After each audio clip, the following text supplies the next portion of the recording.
Olá, pessoal. Hoje continuaremos nossa disciplina de tecnologia de cereais e panificação no subtópico sobre principais cereais. Especificamente, falaremos sobre o arroz. O arroz, ele é um alimento que está presente na dieta de grande parte da população mundial, principalmente China, Índia e também no Brasil. A cadeia arrizícola, em geral, ela é bastante desenvolvida e tem uma importância econômica, social e cultural muito grande, não só no Brasil, mas também em vários países no mundo. O Brasil ele é um grande produtor de arroz, principalmente quando se compara o Brasil dentro do Mercosul. Tá? Então, o Brasil ele produziu na safra 17/18 11,76 milhões de toneladas, enquanto todo o Mercosul produziu apenas 15,44. Então, nós vemos a grande influência do Brasil na produção e também no consumo, pois diferentemente de outros produtos agrícolas, o arroz, a concentração dele é mais na produção para consumo interno e principalmente na forma de grão, tá? Então você consome muito mais o arroz, não só no Brasil, mas em várias regiões do mundo, como grão em si e não como ingrediente de outro produto, tá? O Parque Nacional de Produção e Beneficiamento de Arroz no Brasil, ele é bastante desenvolvido graças a essa grande produção e ela tem uma intensa competição com a soja, principalmente na região centro-oeste, tá? É a região que tem uma maior competição entre arroz e soja. Aqui nós temos um mapa de um relatório de acompanhamento de safra da CONAB, da Companhia Nacional de Abastecimento, com a safra 19/20, 2019-2020, onde quanto mais escura a coloração aqui, mais tom de laranja por vinho, maior é a produção. Nós vemos que o Piauí está em um valor intermediário, junto com Roraima e o Mato Grosso do Sul. Então, nem é um grande produtor em relação ao Rio Grande do Sul e Santa Catarina, mas também não é uma produção não significante. Tá? Então, ela tem uma quantidade de produção de média de 75,8 mil toneladas, como a estimativa dessa safra de 2019 e 2020. Nessa tabela, que também é desse relatório, o mesmo relatório da Conab, ela traz o comparativo entre área, produtividade e produção do arroz no total.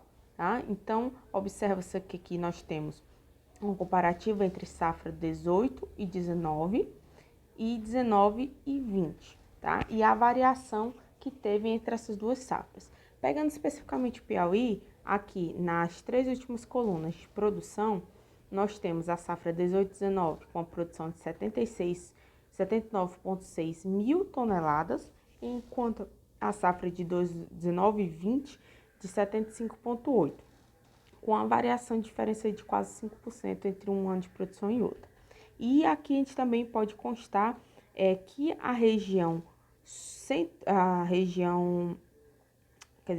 os estados que mais produzem realmente são, como mostrado na figura do mapa anterior, são o Rio Grande do Sul, seguido de Santa Catarina. Nesse mesmo relatório tem um destaque, né, para a lavoura de arroz em Baixa Grande do Ribeiro, aqui no Piauí, tá, com destaque do estado como produção de arroz. Historicamente, tá, o arroz ele é tido como originário da Ásia, onde as primeiras culturas iniciaram seu cultivo há 5.000 anos. E esse cultivo acabou se espalhando para a Europa e para o norte da África. E dentro da Europa, na Espanha especificamente, era chamado de arroz, tá? E esse arroz, foi levado para muitas outras regiões através dos árabes. No Brasil, ele foi introduzido desde os primórdios do descobrimento. Em relação à composição, o arroz ele tem um baixo conteúdo de proteínas, em média de 7%, quando comparado a outros cereais, como por exemplo, comparado a alguns tipos de trigo, que podem ter 12, 13, 14% de proteína. Tem um valor de lipídios de 2,3 a 3,2, tá? E a maior concentração de lipídios ocorre naquela porçãozinha do germe, que é 1/3 do total dos lipídios de todo o grão, incluindo o grão íntegro com a casca e tudo, tá? Os principais ácidos graxos que temos, nós temos o ácido graxo saturado, o palmítico, o oleico e o linoleico, que são ácidos graxos insaturados. O arroz com casca, ele é rico em silício, e o arroz integral e o polido são ricos em fósforo, potássio e magnésio. A professora, qual a diferença entre o integral e o polido? Eles são a mesma coisa do arroz branco? Não, são produtos de beneficiamento diferente um do outro, que nós veremos ainda nesta aula. O arroz contém principalmente vitaminas do complexo B e alfa-tocoferol, que é um precursor, uma substância que vai originar o que nós conhecemos como vitamina E, tá?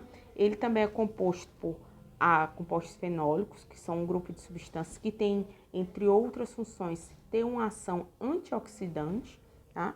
Que é benéfica para o corpo, e porém ele contém uma certa quantidade significativa de uma substância denominada ácido fítico.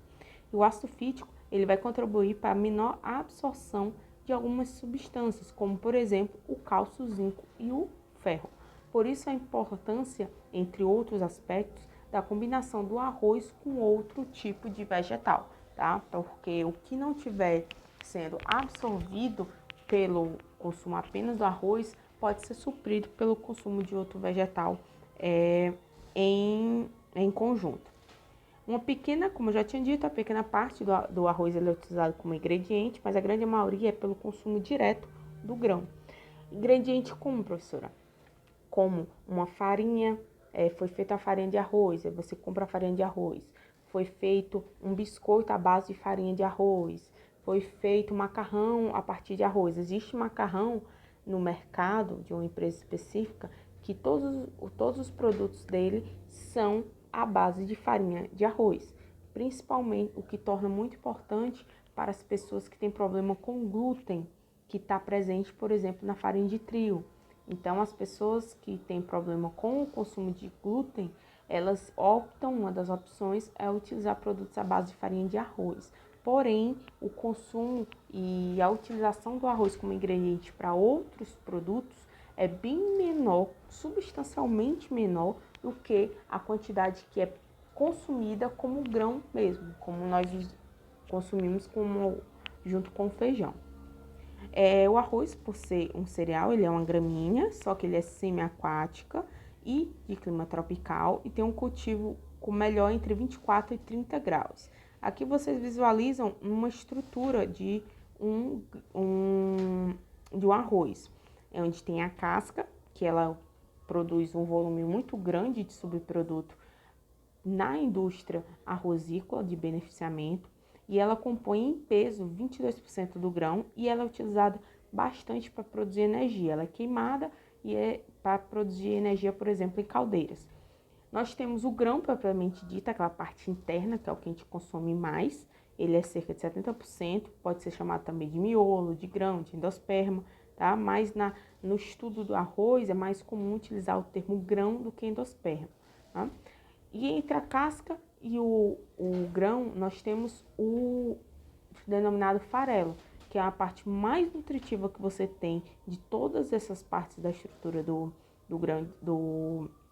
cereal arroz, porém ele só compõe 8% do grão. O arroz integral, tá? É aquele, como nós vimos na primeira aula, que integral é aquilo que conserva o germe e parte da parte externa da casca, parte do pericarpo. Ele geralmente é um produto mais nutritivo, tá? Então, aqui no caso do arroz integral, ele se torna um arroz mais nutritivo do que o arroz polido e do que o arroz parbolizado. E o arroz integral ele é rico em proteínas, sais e vitaminas do complexo B. O endosperma, que é o que nós denominamos de grão, tá? Na imagem anterior, ela é basicamente amido, mas ela contém também vegetais, ela contém um pouco de sais e vitaminas. Porém, essas sais e vitaminas eles estão mais concentrados na parte mais externa do grão, próximo à casca e no germe. A casca ela tem um volume muito grande, ela gera um volume muito grande de subproduto do beneficiamento do arroz. Então, o que ela é feito? Eles são prensados, tá? São feitos os chamados blinkets, tá? De casca, e elas são utilizadas principalmente para produção de energia. Então, ela gera um subproduto que pode ser vendido e ser rentabilizado, monetarizado. Ela tem de 2 a 2,8% de proteína em média, ela tem grande quantidade de fibra, ó, de 34 a 40, quase 46% de fibra, tá? E também tem uma grande quantidade de cinzas, que são os sais, e também de carboidratos. O farelo, que é essa porção mais entre o grão e a casca, é a parte mais nutritiva, tá?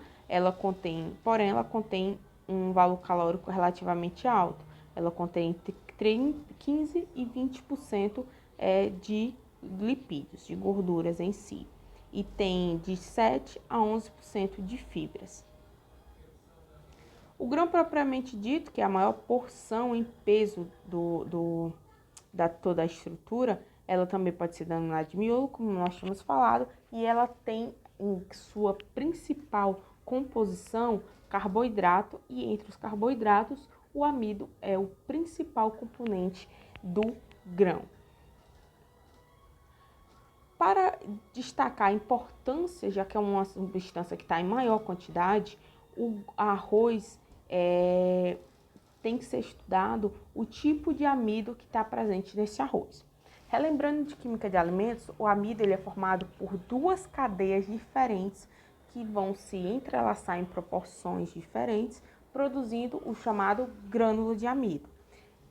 Ou seja, o amido ele é composto por uma cadeia linear, denominada de amilose, e uma cadeia ramificada, denominada de amilopectina. Todos são produzidos por unidades de glicose umas juntas à outra, mas pela amilopectina ter ramificações, ou seja, ela tem essa linha e alguns glicoses estão arranjadas de forma a formar um ramo, uma segunda saída, nós temos uma substância diferente. E elas duas juntas formam o que nós denominamos de amido. O amido, dentro do amido, a porção de amilose ela é considerada o principal parâmetro para a qualidade tecnológica do arroz. Tá? Então, tem-se uma classificação em que arroz com amidos que possuem um teor muito alto de amilose em relação à quantidade de amilopectina, nós vamos produzir grãos secos, soltos, porém eles vão ficar duros depois do cozimento e ao resfriar. Já se ele tiver um teor muito baixo de amilose e muito alto de amilopectina, nós teremos os grãos macios, mas eles vão ser bem aguados e pegajosos, vai ficar aquele arroz grudado, tá? E já um valor intermediário, tá, entre a amilose e a amilopectina, aí nós teremos o que seria de qualidade tecnológica ideal para a grande maioria dos usos e dos consumidores, que é um grão que é seco, solto, e após ele ser cozido, ele continua macio mesmo após esfriar. A amilopectina, ela é mais facilmente digerida do que a amilose, tá? E a razão entre a quantidade de amilose e a amilopectina, ela está relacionada com vários parâmetros de qualidade tecnológica do arroz, entre o volume de expansão, o quanto esse grão de arroz após cozido ele se expande, tá? Observem que o grãozinho de arroz após ser cozido, ele tem um volume maior do que quando ele estava cru, tá? A capacidade de absorver água e a resistência desse arroz a se desintegrar durante o cozimento, ele se manter os grãos íntegros. Lembrando que se a gente tem amido, não tem como falar de amido e cozimento e água e não falar de gelatinização, porque amido na presença de água e a uma certa temperatura, de acordo com o tipo de amido, ele vai passar pelo processo de gelatinização, tá? E a gelatinização, ela, revisando, né? Ela é a temperatura na qual 90% dos grãos de amido são inchados e são irreversivelmente modificados quando na presença de água, tá? Ela, no caso desses amidos de arroz, a gelatinização pode ocorrer de 55 a 80 graus. E ela é utilizada como um dos parâmetros para indicar a resistência maior ou não à cocção. Por quê? Se eu tenho um arroz em que a temperatura de gelatinização é muito baixa ou intermediária, mais próximo de 55, 65 graus, tá? Ela implica em um menor tempo de cozimento. Então, ele consegue cozinhar mais rápido. Já se eu tenho um arroz que o tipo de amido, aquela composição daqueles grânulos de amido, ou seja, a relação entre a amilopectina e a amilose, ela é maior, ou seja, ela tem uma temperatura para chegar no ponto de gelatinização maior, próximo de 80, então nós temos um arroz que ele é mais difícil de ser cozido, tá? E geralmente são os tipos de arroz em que tem menos amilose na composição do seu grão de amido. Aqui, revisando, né, esse slide que fala sobre o que é a gelatinização, nós temos o grânulo de amido.